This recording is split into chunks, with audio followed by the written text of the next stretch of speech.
Nice to come on in. How are you? Well, I could be better. Well, I could absolutely be better. I brought you some water. Call me Dana. Forget Dr. Picore. Just call me Dana. I spoke to you for a few minutes yesterday on the phone, and obviously you're upset. So why don't we just briefly tell me what's going on? What happened a few years ago? What happened was I was coming home in the afternoon, and I was waiting at the entrance of my driveway for our electric gate to open. Right. The gate, as the gate was opening, there was an African-American man who wanted to cross in front of me. Okay. And you live in Beverly Hills? I live in Beverly Hills. Okay. And I motioned to him to walk in front of me. My gate opens, I pull in the driveway, pull around inside the garage, and stopped to get my mail. Right. The mailbox is inside the garage. Okay.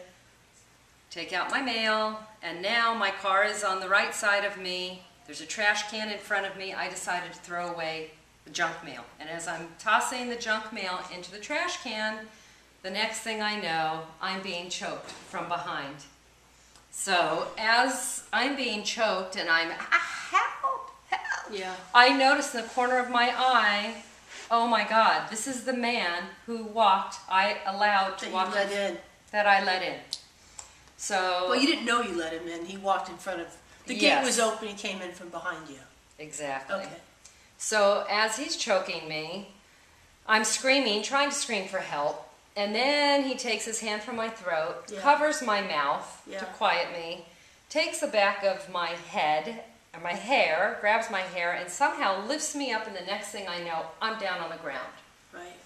And he's screaming at me, "Where is your money? Where's your money?" I said, "It's in my passenger side of in the car. Right. Take whatever you want, just don't hurt me." So as he's going into the car to take out my wallet, I get myself up. I'm kind of frozen. I don't know whether to run. No, of course you're frozen. You're I'm scared. I'm scared. Where is he at this point? Exactly. Sorry, I'm feeling a little emotional because it's okay. It's such okay. a traumatic. It's okay. I got you some water over there if you want some water. Thank you. So then he grabs my money, and then as he has the money, and actually he had my car key. I don't remember giving him my car key. Right. But he comes back around the front of the car, and then he grabs a hold of my wrist. And I'm thinking maybe he's trying to get me into the car and take me with him. So I'm trying to get out of his grip.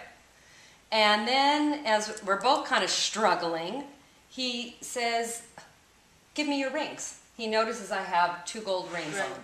So he lets go. I give him my rings.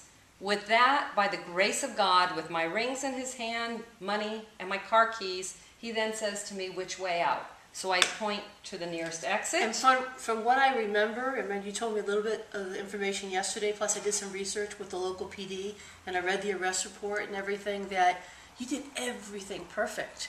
I mean, I don't know too many people, even professionals, that had such a great memory of the identification of the person because of your description to the PD. First of all, PD responded quickly, okay? Yes, they did. That doesn't always happen. You were really lucky. PD responded quickly.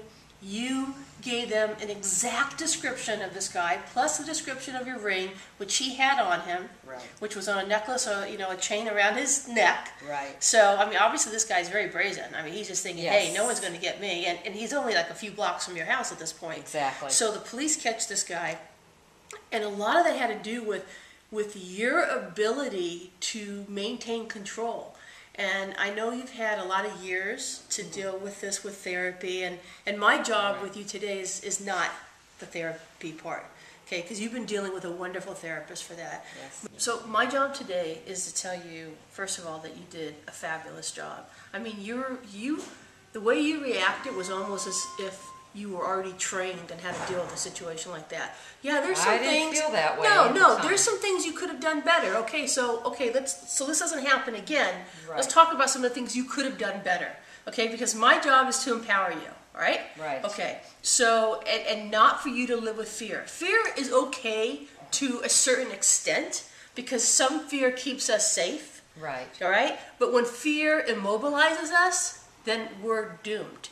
And that's what we don't want to happen. So I mean, initially, you know, unfortunately, we live in a society where if you live in a subterranean garage, you have to wait for that gate to close, right? You have to wait for it to close, because if you're looking behind you, you can wait until it closes. Absolutely. If not, anyone at any time can slip through that gate within seconds. All right, so if that would have done, he would never have been able to get in. He would have gone off to the next victim. Right. Because, see, suspects, these guys, men and women, these criminals, they look for the victim. They're opportunists? They're Or opportunists. They're opportunists. Uh-huh. They're looking for a victim. They're looking for someone to act like a victim, someone who doesn't look at them, someone who doesn't eye them, someone who will let the gate stay open as they walk in, who keeps their car running like you did. That's and then right. you went to the mailbox, you know, and then you're not aware of your surroundings. And so Right. you're thinking, hey, this is great. I mean, she lives in Beverly Hills, you know, I think you have a Lexus or something, Right. okay? I mean, they look for these things, okay? As a You're perfect target Yes, in that perfect way? target, perfect target, right? And so you have to go with your gut. There was something about this guy that when he was walking down the street, you did initially have some type of strange feeling. But you know, I think what I saw, because No, I live near a park, Right, and I saw him walking down the street. I just assumed he was on his way to the park. I also noticed he was wearing a gold chain with a gold cross. And in my mind, it's funny, because in my mind, oh, a nice, good Christian man walking down the Yeah, street, probably right. going to the park, Right. and was very unassuming. And I think I was very hard on myself afterwards, like, how did I let that happen? Why didn't I this? Why didn't I that? Well, first and of I was all, beating myself up. don't beat yourself up. You know, and I'm sure you were then, and you're probably not as much now, but you were angry. I mean, I get angry. It's like, geez, what can I do to help people? How can I also protect myself? You know, I was a police officer before, but nobody wants to be attacked. It makes you angry. It makes you feel helpless. Right. And part of what I want to do is help people not feel helpless anymore. That would be a Being good able thing. to fight back, but also know where you choose to live. Know that, you know, parks are not the best area. You know, I mean, parks bring a lot of crime. Right. So if you live a few blocks from a park, and you're only like a half a block from a park, Right. it's really not the best thing. Okay, well, you can't move now. All right, so Right. you know, you own and you can't move, but there's a lot of other things that you can do. You know, and Well, I think for me, I'm sorry to interrupt No, you. no, I think go. after this, I think for me, it's all about awareness. Being Yeah, keenly aware awareness. of my surroundings. But Right. it almost feels sometimes like it's a full-time job to be looking and being well, aware. that's the that- paranoia part. You don't want to be paranoid. Right. Okay, there's a difference between being paranoid and always looking over your shoulder and Uh-huh. being aware and just cautious.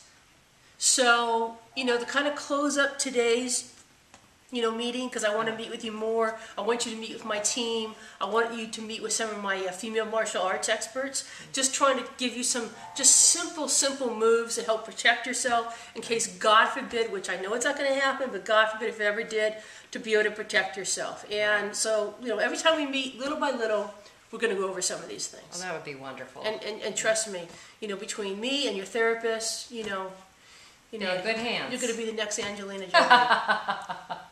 All right. Well, thank you. It made me feel a lot better. Yeah, good.